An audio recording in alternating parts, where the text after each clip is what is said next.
Good morning, everybody. I came from Nairobi yesterday, and I seem to have caught a cold in the plane, so do bear with me. So I'm just going to be talking about genomic selection in the smallholder system. And Mike has already indicated the benefits. So just to really say that it's been a privilege to work with Robin. As I said during my inaugural lecture, when I came to Edinburgh, I barely know what was a matrix. So that will show you how much patience Robin has got to put up with. So when we talk about genomic selection, especially in the context of developed countries, we're looking at a situation whereby we have very large reference populations, a lot of collaboration, well-defined phenotypes, mostly within purebred, big investment by AI companies who can genotype a lot of animals. So it's therefore huge economic gains. But when we come now to smallholders, it's a different story because most of the genotyping activities is as a result of either a research project or a breed society, especially in Brazil. Breed societies do take genotyping activities. So that gives us a few challenges because the number of genotype animals are few, and they're mostly females because that's what the farmers or the research projects actually focus on. So it's very difficult to define a validation set from a reference population. We don't have enough animals to do that. So basically, you create your validation by some sort of sampling, either a structural sampling whereby you define some groups or just randomly. And most of this genotype is actually on crossbreds as well. And so I was thinking about these challenges. One of the privileges I have of working at ERI is that I've traveled a little bit to Asia, met a few of the students that Robin actually trained. And when you talk about Robin and being trained by Robin, it poses some challenges. One of the challenges is the subscripts, IJKM. People say, why does it have to use so many subscripts? And then we have the super subscripts.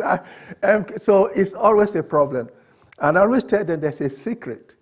And that secret is this: just keep quiet, say nothing, and he'll write it on the back of an envelope. So that's one of the good secrets of working with Robin and overcoming his challenges. And of course, working with him also gives you, working with smallholders, small data, we have some opportunities as well. We have crossbred genotypes, so we can maybe explore novel methods adapted to the data structure. And from the literature review, find a plurality of Bayesian methods have been applied because the data set is so small you can run any Bayesian you want to run because it doesn't take time. So, and of course, in spite of all the Bayesian methods that have been applied, especially in Brazil, they are no better than a G-blob or C-blob at all. Also, working with Robin also gives you some opportunities where people feel that you are well trained and actually, you can escape interview without much question. I remember when I went for my interview at ERI, and Steve Kemp, who was the head of the livestock genetics, it's not really quantitative genetics. So after the interview, he wanted to be sure they were getting the right person. So basically, we're on the Skype call to Queensland University. I couldn't remember who we were speaking to, but basically, he sent my documents to this fellow. So the person looked at it, oh, he's trained by Robin. He's good, just let him go. So that was one of the opportunities of being trained by Robin. So, of course, when we work with Genomic smallholder system, there are some very quick gains, essentially because we don't have data. So being able to genotype animals means that we can overcome the issues of pedigree not being there. We can compute genomic relationship matrices and do some evaluation. We can use parentage discovery because we don't have no data. Again, because there's a lot of crossbreeding, we can actually determine breed composition using admixture analysis. And of course, in future, it could be used for traceability. So when we started this project, what we had was just a few sets of data from a previous project on dairy animals in East Africa. And basically, we had just over 1,000 cows, and we have all were genotyped with high density. They were crossbred mostly from Frisian, Holstein, Guernsey, Jersey, with two indigenous breeds. Disabled breeds and Inole were the indigenous breeds. So basically what we did from an admixture analysis, we classify this into 4 classes based on the percentage of the exotic. So basically, we sort of classify these Holstein, Guernsey, Jersey as indigenous, Ashes as the exotic animals, and we express these 4 classes on the basis of the exotic genes in animals. So basically, this was a full, you can see all sorts of crosses. And basically, we have these 5 groups. So because the number of animals in 1 and 2 were quite small, we combine them together to form the 2 groups. And the first thing that was done was to say whether can we, for instance, develop a very low density chip for breed composition determination. So basically, along the x-axis is the number of SNPs, and on the y-axis, you have the correlation when you use the high density. So basically, the high density and the correlation from the result from all sorts of subsamples of SNPs as it correlates to using the full high density in terms of determining breed composition. You find that by the time you got to 200, you begin to find the equation become more or less, there's not much improvement again in determining the breed composition. We did that both for data in Kenya and so Tanzania as well. So consequently from this result, we developed a low density assay for 200 SNPs to determine breed composition. We have also added 200 more, so we have 400 also for parentage verification. And right now, we have had an industrial meeting with the various stakeholders, and we're sort of piloting the use of this for certification of bulls, heifers, and cows. And that's published in GSE. The next thing we wanted to do is that given this little data set, we know we have a project that is coming that's going to give us a lot of genotype. But currently, this is all we've got. Can we sort of explore the possibility of actually undertaking the genomic prediction? So basically, we look at non-Bayesian methods, SNP blob, G blob, and we also look at base CPI. And then we wanted to see, for instance, how accurately can we determine the prediction of the accuracy of young bulls of different breed composition when their data is omitted from the data set? So just bear in mind that these were animals that were sampled in 5 different sites in Kenya. And basically, if you look at the relationship between the 6 classes of the different categories of animals with different proportions of exotic genes, you find that basically there's a very good relationship. This is the average relationship between the different breed types. And if you were to look at the maximum relationship, you find that you have quite some good relationship there above half SIB. Or even full SIB. So it looks quite good to be able to do some prediction. And so when we did the prediction, basically that's what I call random sampling. Basically, we would remove the records from the animals with 85% more. Exotic, we would remove their record, and then we use the remaining record to to calculate our SNP equation or G blob and do our validation for those group of animals. So you find that the accuracies we're having are sort of low to medium, 0.32 to 4.41. But given the data set, we feel quite encouraged that we could actually obtain those accuracies. We tried to say, okay, we wanted to look at other methods. So basically, we also tried to say, okay, can we improve on what we've done? Can we, for instance, compute the dominance matrix? And again, we wanted to see whether we can use a multi-trait approach. And one of the comprehensive reviews in terms of a multi-trait model and the properties is done by Rob Thompson and Meyer in 1980. It's a very good comprehensive review of the properties of a multi-trait. So that was an inspiration. So what we decided to do is that you will see some of the reasons behind why we decided to try this multi-trait blob. Basically, can we fit the proportion, or we take an animal, for instance, that is 85% exotic and 25 or 15% indigenous, can we feed that as a separate trait? So basically, what actually gave rise to that reason is because if we, from a G blob or SNP blob, if we were to divide each chromosome to 9 regions and begin to calculate what is the contribution from that region to the GBV of the top cows, those who are indigenous and those who are exotic, you find that most of the contribution for the exotic is coming from chromosome 14, 8, 1, and 2. 14 is not surprising, that is where they got is for the exotic animals. But when you look at the indigenous animals, you find that most of the contribution to high milk production is actually coming from a different set of chromosomes. So it means that there is something different, and maybe a multi-trait approach might actually capture that better. So when we did that, you can see the last two, so that's if G-blob with dominance didn't really make much difference because our dominance estimate were very close to 0 because the data size is quite small. But what is quite interesting was if you look at the multi-trait approach, you find that for the animals with low percentage of exotic, you find that the accuracy is actually increased tremendously compared to G-blob. So for instance, in the first, sorry that the pointer is not working, but basically below for the lowest category, less than 0.36 is just below 0.2 for G-blob. But when you come here, it's actually very close. It's actually above, above 0.3. So it's quite a promising model, but we still think we need to understand it. But it seems that a multi-trait approach that actually look at the percent exotic and indigenous might be a better way to model the data. And in addition, if you look at the regression coefficients, again, the better you find that the regressions are much lower, are closer to 1, which is what you would expect when you fit this multi-trait approach. Your predictive ability actually was better compared to G-blob. So we should try to understand this multi-trait approach better. The results are encouraging, but we want to understand it more. So one of the ideas we're thinking that if it's possible to actually trace the haplotype or chromosome segments where they actually originate from. So in an animal, we can say this section originated from exotic parents, indigenous parents, then we can actually fit them properly. So we're doing that together with, we collaborate with UNE. We're looking at admission now with the chromosome, whether we can actually trace which section of the chromosome originated from an indigenous ancestor or from an exotic ancestor. Then if we have that information, then we can model our multi-trait better than what we have done so far. Again, just to say that the multi-trait approach, again, has been used, especially in Brazil. Here, basically, looking at incorporating foreign information into genomic evaluation is smallholder system. We are not able to do this yet in Africa, but we're hoping to do that as well. So basically, the situation here was they have animals, Brazil host time, no genotype, but then they have information from the Nordic countries and French host time, both have genotypes.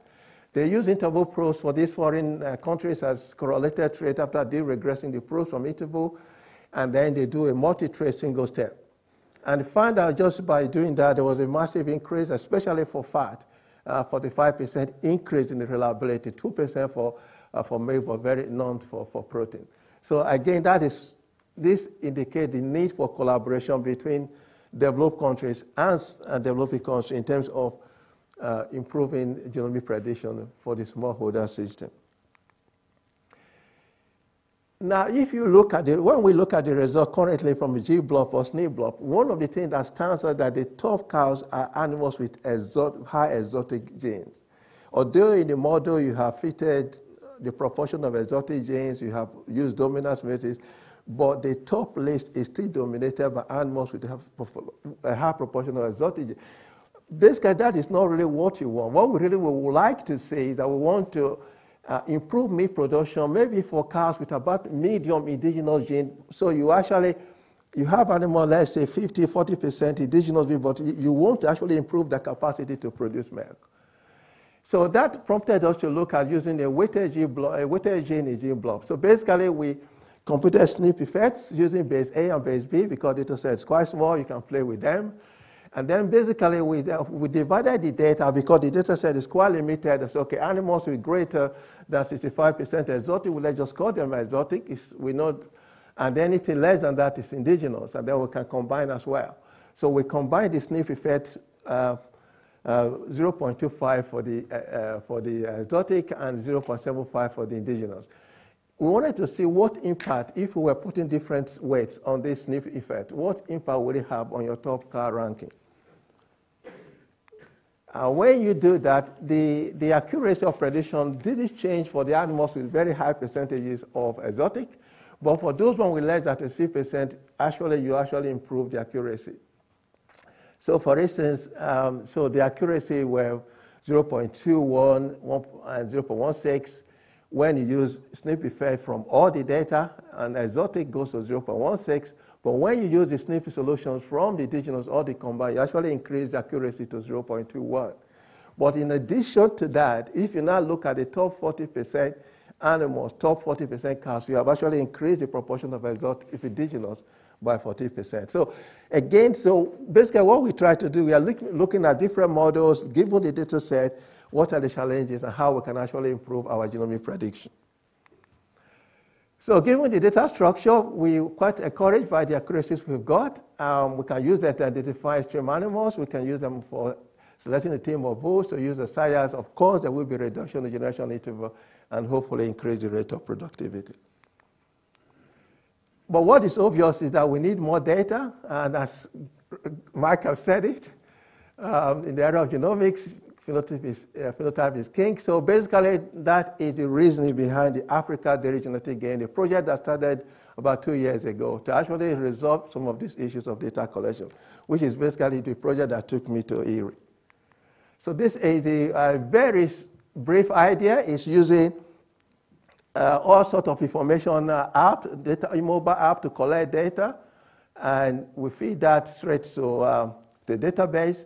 We are genotyping the animals as well, and we're getting involved with private companies to be involved in the whole project. We want to make it sustainable after the project. An idea that we combine our phenotype with our genotype, with involvement of private companies, and hopefully we should be able to be releasing breeding values. In the countries we're working with, they already have national artificial centers, so the vehicle to actually deliver the genetics already there. And basically, we hopefully will improve our genetics productivity. So just to give you an idea of where we are, this is the data from Tanzania. We started about 2 years ago. So you can see the data from the different regions. So basically, we have now over 28,000 Thursday records from about 10,000 cows. This is just for one country. But just progress is being made, and data is flowing in as well. The idea is we want to make it sustainable. We are looking at different options to make data collection sustainable. Very, very important. So we train individuals to undertake bundle of services. The same individual can do AI, can supply input to the farmer, and data collection, he can also do data correction. So basically, he's going to go to the farm anyway to do AI. He's going to go to the farm to supply some input. Why not at the same time collect data or verify the data the farmer has actually undertaken already while he wasn't there? We want to use easy-based phone ICT tools. The idea is that the farmer will be able to actually enter he or her milk record on the mobile phone. And then once the AI guy visits the farm, he can verify that. What will make the farmer to actually put a record in a mobile phone is because it's well supported. It's getting feedback from his record, his management is being scrutinized, and he's being offered benefits in terms of how to improve his management. He's being linked to input suppliers, and so the whole system is well managed together. So the idea is, at the end of this year, we will have over 10,000 animal genotypes. And so that was the initial target, but definitely we're not able to, it's not likely we're going to be able to make the July 2018 in terms of actually releasing the first set of genomic breeding values, but basically by the end of the year, the idea is that we should be having genomic breeding values. So sort of coming to a conclusion, we've seen that there's a need to collaborate with developed countries. Maybe some of these sites have already been used, or genotypes, so they could help us in parentage identification, or we can do a multi-trait analysis. And again, one thing that becomes obvious that data is quite small within countries in this smallholder system, so we may need to actually pull data across the several countries to do genomic prediction in an optimal way. So coming to a sort of conclusion, Genomic offers some quick ways, smallholder systems, parentage identification, genomic predictions. Are you hearing me at all? Okay. And so those opportunities are there. We may have to look at, given the data structure, we have seen that we have examined various models, and we continue to do that. So we have well-adapted methodologies that we actually suit the data that we have. Collaboration will be important across country, across regions, and also the fact that we have genotype on crossbred animals will give us the opportunity to actually optimize the crossbreeding systems as well. And of course, in spite of your subs, IJK, and superscripts, Robin, your contribution to the theory and practice of animal breeding has really been very valuable. You have not just been a supervisor to me, you've been a mentor. I remember when I got the job at Erie, you took it upon yourself to phone someone who has worked before at Erie. I wanted me to talk to the fellow just to make sure I wasn't making the wrong decision. I really want to say I'm grateful for being a mentor just beyond the supervisor. I also want to say I'm glad that you and Professor Hill didn't disregard the first draft of my book. I know when you saw the first draft, it was not the best, but you were very encouraging. And I really wanted to say that eventually it's achieving its original aim. The third edition, over 100 copies have been distributed in Africa and Asia. And I'm really grateful that you supported me in that project. So these are the many faces of Robin.